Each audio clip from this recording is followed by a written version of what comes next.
O que eu aprendi há mais de 20 anos na área comercial e vendendo, porque eu era um zero à esquerda, é que só querer vender não é suficiente. Ter centenas de técnicas não é suficiente.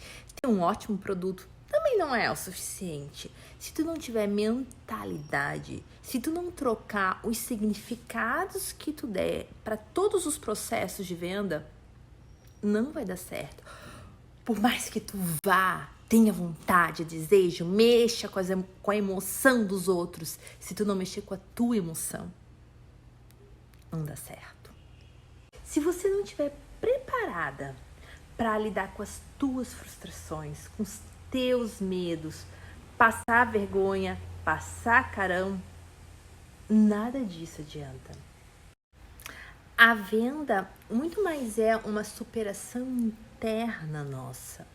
É sair da zona de conforto todos os dias, dar um passo a mais em tudo que a gente acredita, em tudo que a gente aprendeu. Porque se a gente não começa a se colocar a se superar nisso, a gente não consegue fazer. Porque a gente está o tempo todo lidando numa relação com o outro. A gente joga algo para o outro nos retorna. A gente joga algo, o outro nos retorna.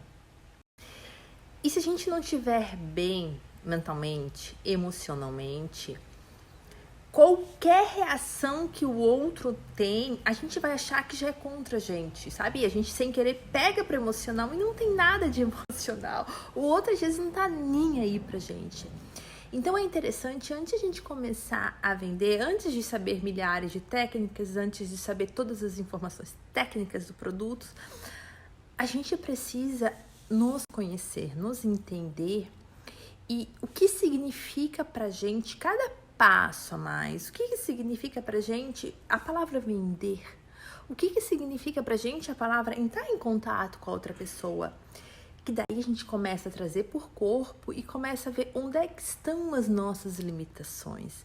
E só assim a gente começa a ter uma confiança e começa a vender. Porque se a gente não se sentir bem, qualquer palavra que a gente fala, sem querer, o outro percebe. Ou que a gente tá tremendo a voz, ou que a gente abaixou o tom, ou que a gente utilizou palavras que não expressam realmente o que a gente quer. Nós precisamos estar alinhados, mente e corpo, em todos os sentidos para poder vender. Às vezes, a gente não precisa ser o melhor vendedor. Eu nunca fui a melhor vendedora. E nem sou. Mas eu me preocupo com resultados. Então, como é que eu posso começar a ter um resultado maior e não me pegar só na técnica? Tem como a gente fazer quando a gente começa a se conhecer e começa a trocar os significados que a gente dá para cada etapa da venda. Menos esforço, mais resultados. Que a gente foi programado sem querer a trabalhar e não pensar exatamente o que significa algumas coisas. A gente precisa utilizar nossa mente ao nosso favor. É um exercício diário, dá de fazer, é só ir trocando, sabe? Tu chega na raiz da causa e troca o significado. Chega na raiz da causa e troca o significado. Tem como fazer.